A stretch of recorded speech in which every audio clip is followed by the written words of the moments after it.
Amara had everything a woman could want, or so the villagers whispered behind jeweled fans at the marketplace.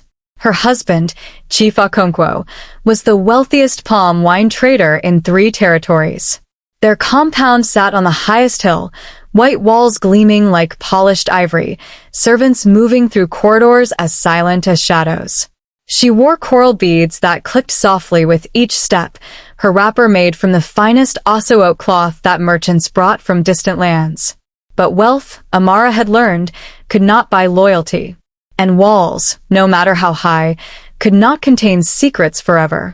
Tonight, she stood in the doorway of her husband's study, her hand trembling against the carved wooden frame. Inside, Okonkwo hunched over his ledger books, his broad shoulders blocking the lamplight. The scratching of his pen against paper filled the silence between them like the hiss of a snake preparing to strike. "You're late again," Amara said softly. "The food has gone cold." Okonkwo didn't look up. "Business matters. You wouldn't understand. 3 years ago, those words would have stung. Now they barely registered."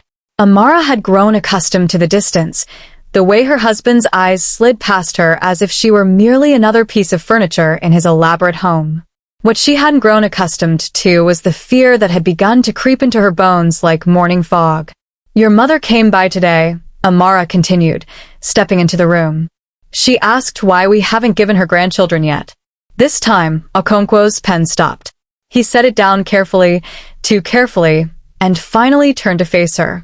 His expression was unreadable, carved from the same dark wood as the ancestral masks that lined the walls. "Perhaps," he said slowly, "the fault lies with the vessel, not the seed." The words hung in the air between them, sharp as broken glass. Amara felt something inside her chest crack, but she kept her face smooth as river stones. She had learned this skill from watching her mother navigate her father's moods. A woman's strength, her mother once said, was in what she refused to show. "I see," Amara whispered. She turned to leave, but Okonkwo's voice stopped her. "There's a doctor coming from the city next week. A specialist. We'll have him examine you." Amara nodded without turning around. As she walked back through the corridors of her gilded prison, she pressed one hand against her stomach, against the secret she had been carrying for 3 months now. The secret she had been waiting to share until the timing felt right, until her husband looked at her again with something other than cold dismissal in his eyes. That night, she couldn't sleep. The compound was too quiet, the kind of quiet that made every creak of the floorboards sound like thunder. Around midnight, she heard footsteps in the corridor. Not the soft padding of servants, but deliberate, purposeful steps. She recognized her husband's gait, but he wasn't heading toward their bedroom. He was moving in the opposite direction, toward the eastern wing where guests were housed. Amara slipped from her bed, wrapping herself in a dark cloth.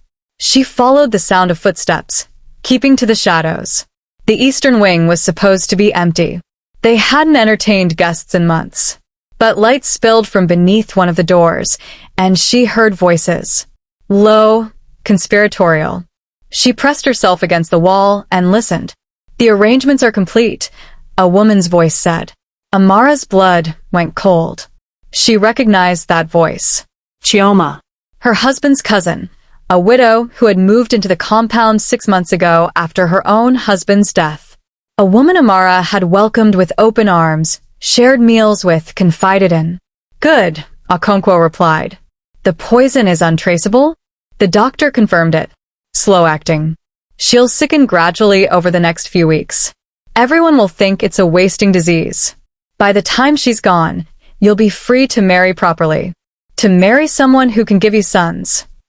Amara's hand flew to her mouth, stifling a gasp. Her knees threatened to buckle, but she forced herself to remain standing, to keep listening. "And the inheritance?" Chioma asked.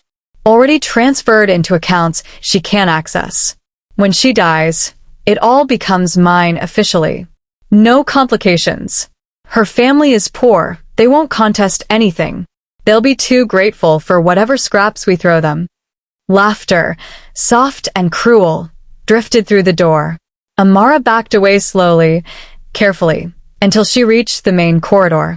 Then she ran, her bare feet silent against the cool tiles, her heart hammering against her ribs like a caged bird.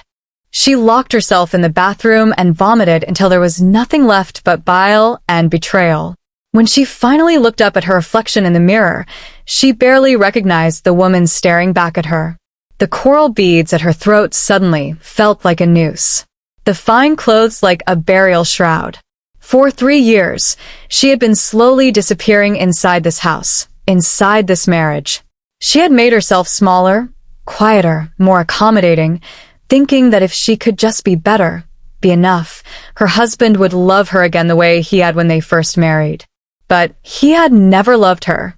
She had been a transaction, a stepping stone to greater wealth through her father's business connections. And now that he had established himself, now that those connections no longer mattered, she had become expendable. Amara looked down at her stomach, at the life growing there that her husband didn't even know existed. A son, perhaps. The heir he claimed to want so desperately. But it wouldn't matter. In Okonkwo's eyes, she had already been judged and found wanting. She thought of her mother, dead now 5 years. She thought of her father, who had spent his last moments warning her that Okonkwo's smile was too practiced, his words too smooth. She had dismissed those concerns as an old man's paranoia. Now she understood that her father had recognized a predator when he saw one. Amara straightened slowly, wiping her mouth with the back of her hand. Her reflection in the mirror shifted, transformed. The fear in her eyes hardened into something else. Something sharp and unbreakable. She would not die in this house. She would not let her child become a footnote in Okonkwo's story, another inconvenient truth buried beneath lies and false mourning. But she couldn't simply run. Where would she go? Her husband's influence reached far. His wealth opened doors and closed mouths. If she disappeared, he would find her. If she accused him, who would believe her word against his? A wealthy chief versus a barren wife. The village elders would shake their heads and call her hysterical. No. She needed proof. She needed witnesses. She needed the community to see what she had seen, to hear what she had heard. She needed to become invisible in a way that would make her more powerful than she had ever been while wearing coral beads and fine cloth. An idea began to form in her mind, dangerous and desperate. She thought of the beggars who came to the compound gates each morning, whom she had always fed before Okonkwo forbade it. She thought of how people ignored them, stepped around them, looked through them as if they were ghosts. What better disguise than poverty? What better way to move through the world unseen? Amara splashed water on her face and returned to her bedroom. She lay in the darkness, listening to the compound settle around her, and began to plan. She had been a fool once, blinded by love and hope. She would not be a fool again. Tomorrow, Chief Okonkwo's wife would begin to die. But someone else, someone he would never recognize, would be born from the ashes of that death. 3 weeks. That's how long it took for Amara to prepare for her own death. She started slowly, carefully. First came the subtle changes that no one would notice immediately. She began eating less at dinner, pushing food around her plate while Okonkwo ignored her from across the table. She took the meals servants brought to her room and hid them, dumping them in the gardens at night where the dogs would find them. She wanted to appear to be wasting away, to give credence to whatever story her husband and Chioma had planned. But she couldn't afford to actually weaken. The baby needed nourishment. So while she pretended to fade during the day, she snuck food from the kitchens at night, eating in darkness like a thief in her own home. The hardest part was watching Chioma play her role. The concerned cousin, always appearing with trays of special tea to help with Amara's health. Amara would accept the cups with grateful smiles, then pour the contents into the potted plants in her room.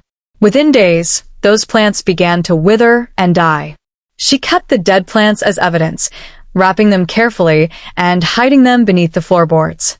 She overheard more conversations, always careful never to be caught. Okonkwo had been poisoning her slowly for months through her food, she realized with horror. The mysterious stomach ailments she'd attributed to stress, the headaches, the fatigue that had nothing to do with the early stages of pregnancy. He had been killing her all along. The doctor's visit confirmed her suspicions. He was one of Okonkwo's friends, brought in not to heal but to document. She endured his examination while he tutted and shook his head gravely. "A wasting sickness," he announced to Okonkwo outside her door, loud enough for her to hear. "I've seen it before in women. The body simply gives up. Nothing to be done but keep her comfortable." Amara had to bite her lip to keep from screaming. While playing the dying wife, she was secretly preparing for her escape. She had no access to the family money. Okonkwo had made sure of that. But she had jewelry, her dowry pieces that her mother had given her. She began to hide them, taking one piece at a time to a discreet goldsmith in a neighboring village, someone who didn't know her face. She traded the gold for cash, accepting less than they were worth because she had no room to negotiate. With the money, she bought supplies and hid them in an abandoned servant's quarter at the edge of the compound. Old clothes, worn and patched. A headscarf that had seen better days. Sandals with broken straps. She transformed herself bit by bit in the mirror, practicing how to stand differently, how to move with the shuffle of someone broken by life rather than her usual graceful glide. The trickiest part was creating an exit that wouldn't raise immediate suspicion.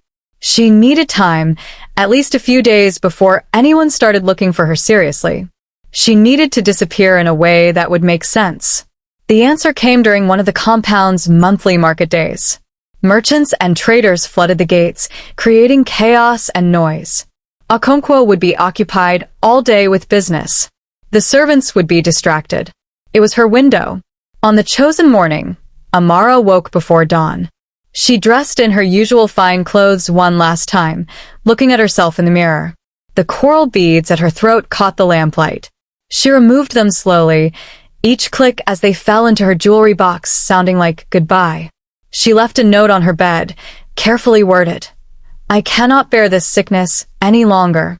I've gone to the river to seek the ancestors' peace. Do not look for me. It's better this way." It was vague enough to suggest suicide without stating it directly. In her culture, those who took their own lives were buried, without ceremony at crossroads. There would be no intensive search if they believed she had drowned herself. Okonkwo would be relieved, actually. A suicide was cleaner than a poisoning. No questions, no investigations. She gathered the small bundle of supplies she'd hidden and wrapped them in an old cloth. Then she walked through the compound one final time, memorizing every detail. This house that had been her prison would become her hunting ground. The eastern gate was least guarded during market day setup. Amara slipped through while the merchants were arguing with the gatekeeper about entry fees. Just another figure in the chaos, unremarkable and unseen. She made her way to the abandoned well house half a mile from the compound. It had once been part of a larger estate now fallen to ruin. Inside, hidden beneath loose stones, were her beggar's clothes. Amara transformed herself. Off came the expensive wrapper, the matching blouse, the head tie that marked her status. She rubbed dirt on her skin, worked it into her fingernails. She cut her hair short with a knife, the long braids falling around her feet like dark ribbons. Each cut felt like freedom. When she was done, she barely recognized herself. The woman in the reflective surface of the well water looked haunted, worn down by life. Perfect. She buried her fine clothes in the abandoned well, along with any traces of Chief Okonkwo's wife. Then she set out on foot, walking away from everything she had known. For 3 days, she traveled to a distant market town where no one would recognize her face. She slept in doorways, ate scraps, learned the rhythm of poverty. She watched how other beggars moved, how they asked for help, how they made themselves simultaneously visible and invisible. The other beggars were her teachers, though they didn't know it. She learned which corners were best for collecting alms, which merchants might spare yesterday's bread, how to avoid the police who periodically swept the streets clean of undesirables. She learned that poverty had its own community, its own rules and hierarchies. The beggars looked after each other in ways the wealthy never did. They shared information, warned each other of danger, pooled resources when someone was sick. An old woman named Mama Nkechi took Amara under her wing, believing her story of being a widow fleeing an abusive in-laws compound. "You're too soft for this life," Mama Nkechi said, examining Amara's hands. "But you'll learn. We all do." Amara did learn. She learned how to endure the looks of disgust, the way people stepped around her as if poverty were contagious.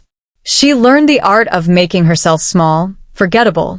She learned that the wealthy would say anything in front of beggars because they didn't believe beggars were really listening, really understanding. After 2 weeks of training in her new identity, Amara felt ready. It was time to return home. Not to the compound, but to the village. Time to begin the real work of exposing her husband's crimes. She traveled back on foot, joining a group of market women heading that direction. They pitied her, this poor young widow, and shared their food. Amara accepted with genuine gratitude. She was learning that pride was a luxury she could no longer afford. When she finally saw the familiar hills of her homeland, her heart clenched. Somewhere beyond those hills was Okonkwo, probably celebrating her disappearance. Somewhere beyond those hills was Chioma, sleeping in what used to be her bed. But Amara was no longer the woman who had fled that compound. She had shed that skin like a snake, emerged transformed. She was the beggar now, the invisible observer, the ghost who would haunt her husband until truth emerged. She found a spot near the main market, where the compound servants did their shopping. She settled in with her begging bowl, covering her head with her ragged scarf. And she waited. She didn't have to wait long. By afternoon, she heard them talking, the servants from her former home. "The madam," one said. "They found her wrapper by the river.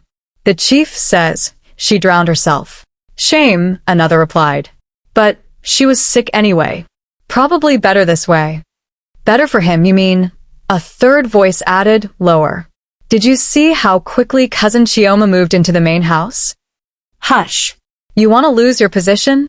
They moved away, but Amara had heard enough. The story had taken root. Everyone believed she was dead. Good. Now the real work could begin. The market became Amara's stage, and she played her part perfectly. Every morning, she would position herself near the food stalls where Okonkwo's servant shopped. Her begging bowl sat empty before her, but she wasn't collecting coins. She was collecting something far more valuable: information. Servants talked freely around beggars. To them, she was invisible, just part of the market's background noise like the bleating goats and haggling merchants. They had no idea that the poor, hunched woman in the torn wrapper was listening to every word, filing away each detail. "The chief is hosting another celebration tonight," one servant said, examining mangoes at a fruit stand. "Third one this month. Must be celebrating his freedom," another replied with a knowing laugh. "Poor Madame Amara, not even cold in her grave, and he's already parading Chioma around like a new wife." Amara's hands tightened around her begging bowl, but she kept her head down. "My sister works for the Egby family," a third servant chimed in. "She says there's talk. The elders are starting to ask questions. A wife doesn't just drown herself for no reason. The chief says she was sick. Heartbroken about having no children. Heartbroken or poisoned?" The words fell like stones into water.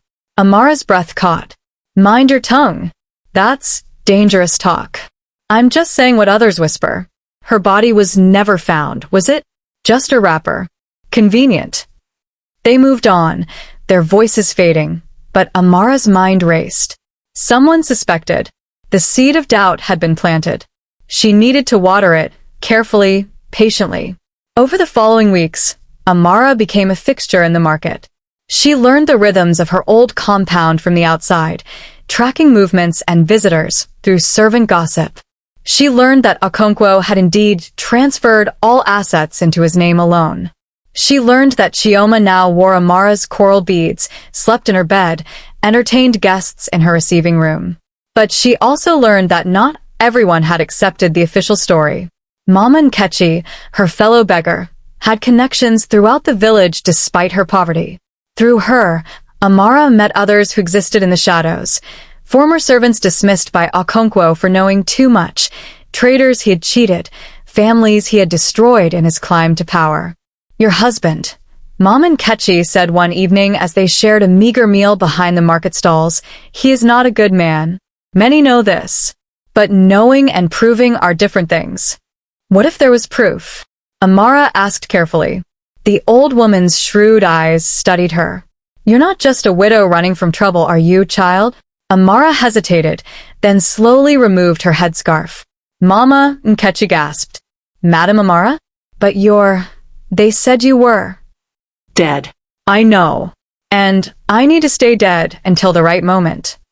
Amara replaced the scarf. "But I need help. I need witnesses. I need people who will speak truth when the time comes." Mama Nkechi was quiet for a long moment. Then she nodded slowly. "There's a man, Udoka. He used to be Okonkwo's business partner before your husband cheated him out of everything. He's been trying to bring Okonkwo down for years, but he has no proof.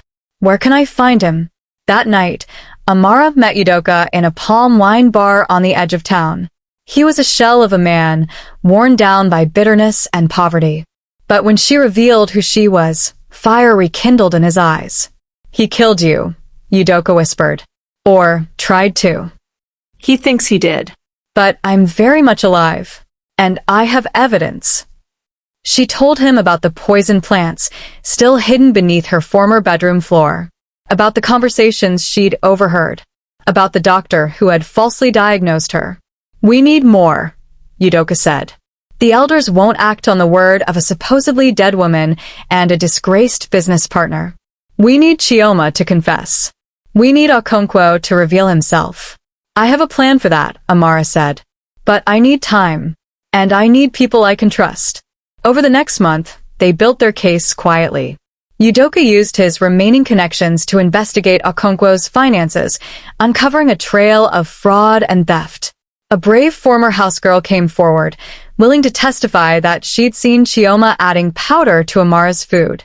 A traditional healer confirmed that the symptoms Amara described matched those of the poison extracted from certain roots, poison that could only be obtained with money and connections. But they still needed the final piece, a public confession.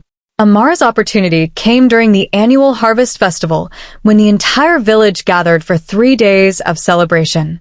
Okonkwo, as one of the wealthiest chiefs, would be expected to host a grand feast. His compound would be open to everyone, including beggars who came seeking alms. "He'll never recognize me," Amara told Udoka as they finalized their plan. "He never truly looked at me even when we were married. I was furniture to him. Now, as a beggar, I'll be even less than that." The festival arrived with drums and dancing, the village transformed by colored lights and flowing palm wine.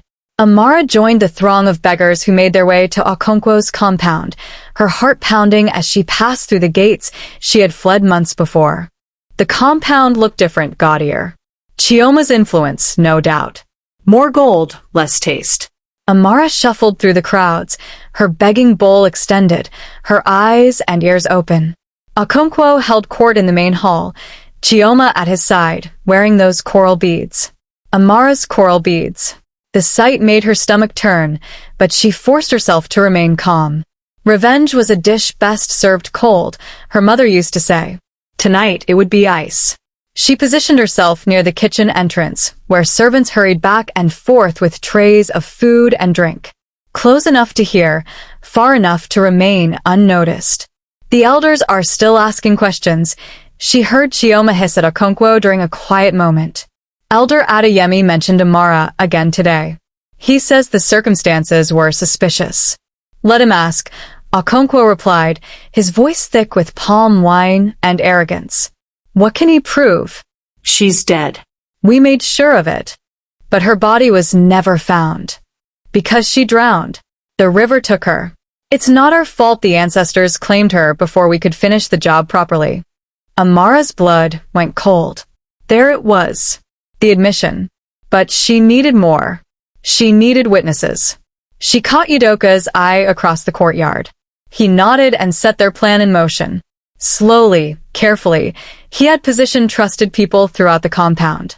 Former servants who remembered Amara's kindness. Traders whom Okonkwo had wronged. all armed with one instruction. When the moment came, bear witness. The moment came when an elder stood to make a speech honoring Okonkwo's generosity. As he spoke, Amara slowly made her way to the front of the hall. She removed her headscarf. The elder's words died mid-sentence. Someone screamed. Amara stood before them all, no longer the beggar, no longer the obedient wife. She stood as herself, returned from the dead, her eyes blazing with righteous fury.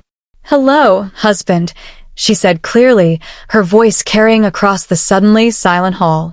"Did you miss me?" Chaos erupted like a storm breaking over still water. Okonkwo's face drained of all color, his mouth opening and closing like a fish gasping for air. Beside him, Chioma stumbled backward, the coral beads at her throat catching the lamplight. Several guests screamed.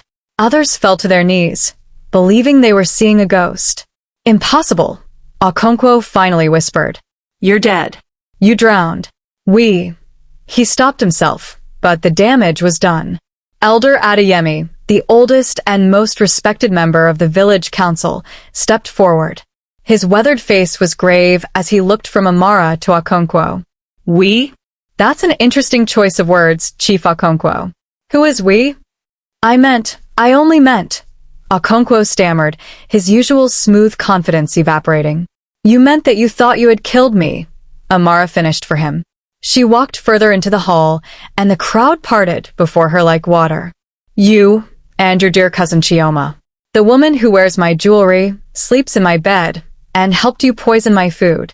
"Lies," Chioma shrieked. "She's a mad woman. A ghost." "Don't listen to her." "A ghost." Amara smiled, cold and sharp. "Then why are you so afraid?" She turned to address the gathered crowd, her voice steady despite her racing heart. "I am no ghost. I am Amara, daughter of Chief Adewale, wife of Chief Okonkwo. 3 months ago, I fled this house to save my life and the life of my unborn child." Gasps rippled through the crowd. Amara placed one hand on her stomach, now visibly rounded beneath her wrapper. "My husband was poisoning me slowly, with the help of his lover. They planned to kill me, take my inheritance, and marry each other. But I overheard their plot. I escaped. And I have spent these months gathering proof of their crimes." "Proof?" Okonkwo found his voice, though it shook. "You have no proof. Just wild accusations from a disturbed woman." "Don't I?" Amara gestured, and Udoka stepped forward carrying a cloth-wrapped bundle. "I kept the plants that died from the poison Chioma gave me. I had them tested by an herbalist." She unwrapped the bundle, revealing the withered, blackened remains. "The poison is misakba root, deadly in small doses over time. It's expensive, rare. Few can acquire it." A murmur ran through the crowd. Everyone knew misakba root. It was used by assassins, not healers. Elder Adeyemi examined the plants, his expression darkening. "This is indeed misakba. Where would a common woman obtain such a thing?" "She wouldn't," Amara agreed. "But a wealthy chief with connections to foreign traders? He could get anything. Anything at all." "This proves nothing," Okonkwo shouted, finding his composure. "You could have poisoned those plants yourself to frame me. Where were you all these months? Living as a beggar," she says. "What kind of chief's wife chooses to live in poverty unless she's truly mad?" "The kind who knows that's the only way to stay alive and gather truth," Amara replied. She gestured again, and Mama Nkechi came forward, along with a thin young woman Amara recognized as Obiagili, a former house servant. "I will testify," Obiagili said, her voice trembling but clear. "I saw Chioma adding powder to Madame Amara's evening tea on multiple occasions. When I asked what it was, she said it was medicine to help the madam conceive. But Madam grew sicker, not better. When I threatened to tell, Chioma had me dismissed from service." The word of a dismissed servant, Okonkwo scoffed, seeking revenge for losing her position. "Then what about my word?" Another voice spoke up. A man pushed through the crowd, well-dressed and authoritative. "I am Dr. Chukwuma from the city hospital. Madam Amara came to me 2 weeks ago. I examined her and found traces of masakba poisoning still in her system, even months after her exposure ceased. I have documented everything. This was a surprise even to Amara. Udoka must have arranged it. She caught his eye and saw him nod slightly. He had been thorough. Elder Adeyemi's expression had turned to stone. Chief Okonkwo, these are serious accusations. Do you have anything to say in your defense? Okonkwo's eyes darted around the hall, looking for escape, for allies. But the faces staring back at him were cold, suspicious. His reputation was crumbling like sand. Chioma made a desperate move. She fell to her knees, tearing at her clothes in dramatic grief. It was all him. He made me do it. He said if I didn't help, he would destroy my family. I was afraid. Shut up, you fool. Okonkwo snarled, revealing his true face at last. The mask of the benevolent chief had fallen away, leaving only the snake beneath. There it is, Amara said softly. The real Okonkwo. The man who married me for my father's business connections. Who planned to murder me when I was no longer useful.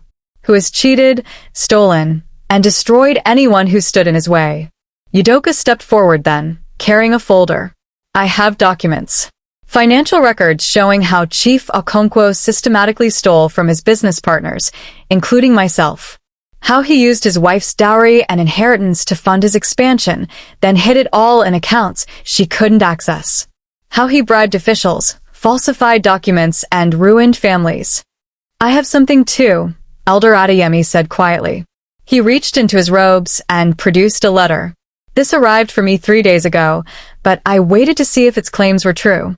It's from the doctor who examined Madame Amara before her death. The doctor who declared her to have a wasting sickness. He read aloud, I can no longer live with my guilt. Chief Okonkwo paid me to falsely diagnose his wife. I knew she was being poisoned. I did nothing. I am a coward, but I hope this confession brings truth to light. The letter was signed and dated. The hall was utterly silent now. All eyes were on Okonkwo. The chief's face twisted with rage and fear. You believe these lies? I am Chief Okonkwo. I bring wealth to this village. I employ half of you. Without me. Without you, we would still have our honor. Elder Adeyemi said coldly. Wealth built on murder, and theft is not wealth. It is blood money. He turned to the other elders who had gathered. I call for immediate counsel. Chief Okonkwo and Chioma will be held for trial. You can't do this. Okonkwo roared. I am. You are a criminal, Amara interrupted. She stood before her husband, this man who had tried to erase her, and felt no fear. Only justice. You thought I was too weak to fight back. Too dependent on your wealth to survive without you. You thought wrong. She removed the simple headscarf she still wore and let her short hair fall free. I have lived as a beggar these past months. I have slept in doorways, eaten scraps, been invisible to the world. And in that invisibility, I found power. I learned who you really are. I gathered evidence. I built a case. And now, husband, you will face what you tried to do to me. Complete and total ruin. Okonkwo lunged at her then, all pretense of dignity gone. But Udoka and several village men caught him, holding him back as he raged and cursed. Chioma had collapsed entirely, weeping into the floor, her elaborate hairstyle coming undone. The coral beads had broken in the struggle, scattering across the tiles like drops of blood. As the elders led them away, the compound erupted in conversation. Amara found herself surrounded by women from the village, some who had scorned her as a barren wife, others who had pitied her. Now they looked at her with something new, respect. You're so brave, one whispered, to endure all that and still fight back. Not brave, Amara replied, just a woman who refused to die quietly. Mama and Kechi pushed through the crowd and wrapped Amara in a fierce hug. My daughter, my clever, strong daughter. You did it. Amara held the old woman tight, this beggar who had taught her how to survive, how to see the world from the bottom looking up. We did it. All of us who refused to be invisible. The trial lasted 3 days. The evidence was overwhelming. Witnesses came forward, each adding another piece to the puzzle of Okonkwo's crimes. The poison plants, the doctor's confession, financial records, testimonies from servants and business partners. It all painted a picture of a man who had built an empire on the bones of those he'd destroyed. Okonkwo and Chioma were found guilty. Their properties were seized, their titles stripped. They would spend years in prison, their names forever tainted with shame. Amara stood before the council on the final day, her hand resting on her growing belly. "I ask only one thing," she said, "that my husband's wealth, stolen from so many, be used to help those he harmed. The beggars, the servants, the partners he cheated. Let something good come from this evil." The elders agreed. Okonkwo's compound would become a shelter for widows and abandoned women. His business assets would be redistributed to those he had stolen from. As Amara walked out of the council hall, she passed a mirror and paused. The woman looking back at her was neither the obedient wife nor the desperate beggar. She was something new, forged in fire and poverty, tempered by justice. Her baby kicked inside her, and she smiled. "Your father will never know you," she whispered to her unborn child, "and that is his greatest loss." Outside, the village had gathered. They parted as she walked through, and this time it wasn't fear or pity in their eyes. It was recognition. They saw her now, truly saw her, in a way Okonkwo never had. Mama Nkechi waited at the gates with a knowing smile. "So, Madam Amara, what will you do now?" "Return to fine clothes and coral beads." Amara looked back at the compound, at the symbol of everything she had been and everything she had overcome. "No," she said. "I think I'll start something new. A business, perhaps. One built on honesty, not theft. One that employs women who need a second chance." "And your beggar's rags?" Amara touched the simple wrapper she still wore. "I'll keep them. To remember that true strength isn't in wealth or status. It's in refusing to be erased. It's in standing up, even when the world has knocked you down. It's in becoming visible precisely when they want you to disappear." She placed one hand on her belly again. "My child will know the story. Will know that their mother died and was reborn. Will know that justice is worth fighting for, no matter the cost." The sun set over the village, painting the sky in shades of gold and crimson. Amara walked forward into her new life, leaving behind the ashes of the old. She had been a wife, a beggar, a ghost.